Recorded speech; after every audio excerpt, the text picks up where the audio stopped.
नेता प्रतिपक्ष जयराम ठाकुर का एक बयान जिस पर पलटवार अब किया कि सीपीएस संजय अवस्थी ने नेता प्रतिपक्ष का घेराव, उनके पास बोलने के लिए कुछ भी नहीं है। तो नेता प्रतिपक्ष पर साधा निशाना, उन्होंने कहा कि उनके पास बोलने के लिए कुछ है नहीं। संजय अवस्थी ने कहा जो व्यवस्था बनाकर गए उसका खामियाजा आज हिमाचल भुगत रहा है। कर्ज समेत वित्तीय देनदारी 1 लाख करोड़ से ऊपर है। हिमाचल के हक मिलने से रोकने की कोशिश भी की गई है।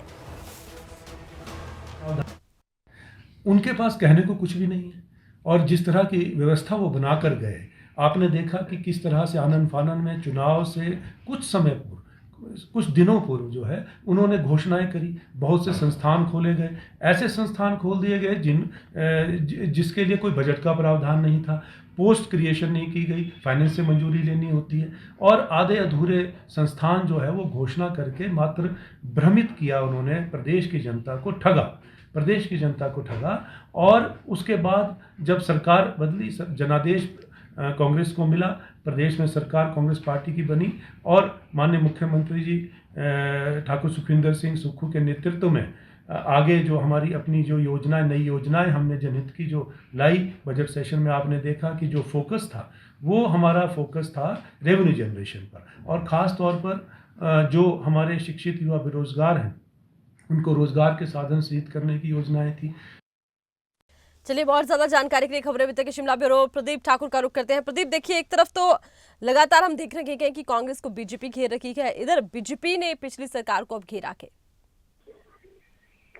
बिल्कुल, देखिए, आरोप प्रत्यारोप का दौर अब लगातार चल रहा है और पिछले कल हमने देखा कि नेता प्रतिपक्ष जयराम ठाकुर ने बाकायदा प्रेस कॉन्फ्रेंस करके 1 साल को लेकर सवाल उठाए। उसमें गारंटियों का भी उन्होंने जिक्र किया और बाकायदा एक वीडियो प्रेजेंटेशन भी उनकी तरफ से दी गई थी कि कौन कौन सी गारंटियों को पहली कैबिनेट में पूरी करने की बात कही गई थी, लेकिन वो पूरी नहीं हुई है। बार पलटवार हो रहा है, उनकी तरफ से आरोप लगाए गए और अब सीपीएस संजय अवस्थी की तरफ से भी कहा गया है कि हम व्यवस्था को सुधारने में लगे हुए हैं और 1 साल में जो 3 प्रमुख गारंटियां हैं उनको हमने पूरा कर लिया है, बाकी जो गारंटी है उन पर काम चल रहा है और विपक्ष के पास बोलने के लिए कुछ नहीं है। तो इस तरह की बयानबाजी उनकी तरफ से दी जा रही है, जबकि वास्तविकता ये है कि पिछली सरकार ने जाते जाते शैक्षणिक संस्थान खोल दिए थे और प्रदेश पर कर्ज का बोझ भी डाला है, ये भी इन्होंने आरोप लगाया है। तो रोजाना हम देख रहे हैं आरोप प्रत्यारोप का दौर चला हुआ है। बीजेपी सरकार को घेर रही है, गारंटियों पर जवाब मांग रही है, तो सरकार की तरफ से यही कहा जा रहा है कि ये गारंटी हमने 5 साल के लिए दी है, लेकिन फिर भी हम इन सारी गारंटियों पर 4 साल के भीतर पूरा काम कर लेंगे और शुरुआत हो चुकी है। और 11 दिसंबर को भी कुछ गारंटियों पर काम करने के लिए उसमें जो फैसले होने हैं उसमें अनाउंसमेंट बाकायदा मुख्यमंत्री कर सकते हैं। तो कुल मिलाकर पॉलिटिक्स इस वक्त गर्मा गई है और जब से 3 जो विधानसभा चुनावों में बीजेपी को यहाँ पर जीत मिली है, तो बीजेपी नेता भी उत्साहित होकर अब सरकार को लेकर सवाल पूछना शुरू कर दिया है कि गारंटियां वहां भी नहीं चली और यहाँ भी फेल हुई हैं।